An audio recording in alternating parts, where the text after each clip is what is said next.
I first learned it from my grandmother. Now, my grandmother was a wonderful person. She taught me how to play the game Monopoly. She understood that the name of the game is to acquire.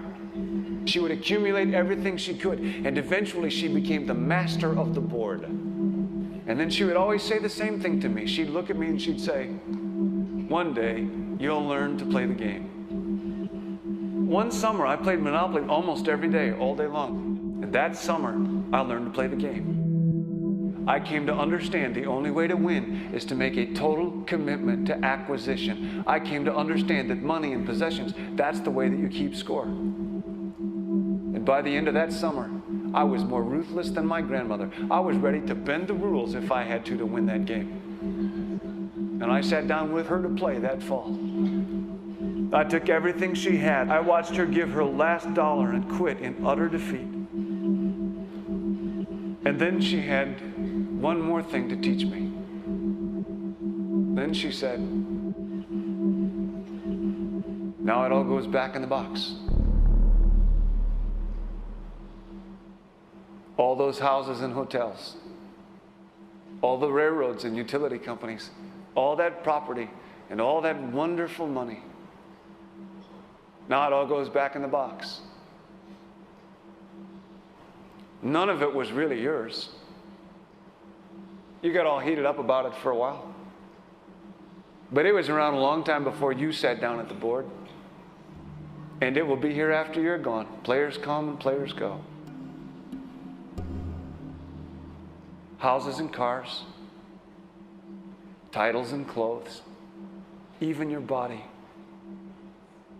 Because the fact is that everything I clutch and consume and hoard is going to go back in the box, and I'm going to lose it all.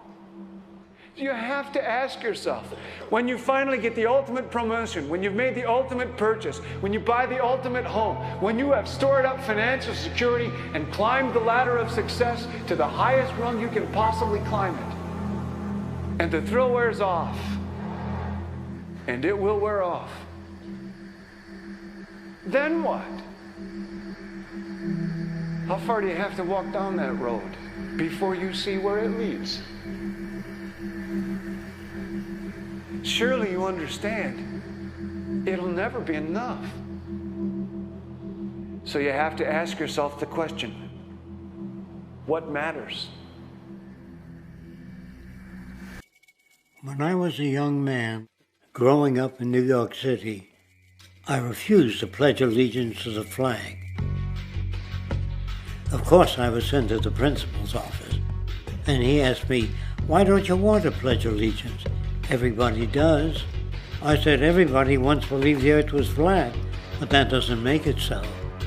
I explained that America owed everything it has to other cultures and other nations, and that I would rather pledge allegiance to the earth and everyone on it.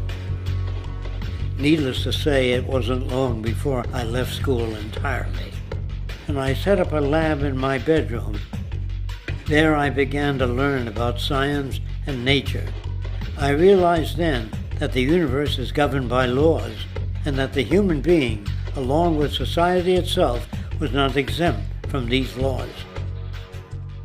Then came the crash of 1929, which began what we now call the Great Depression.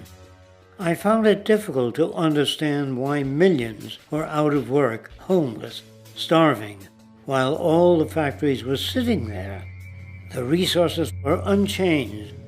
It was then that I realized that the rules of the economic game were inherently invalid.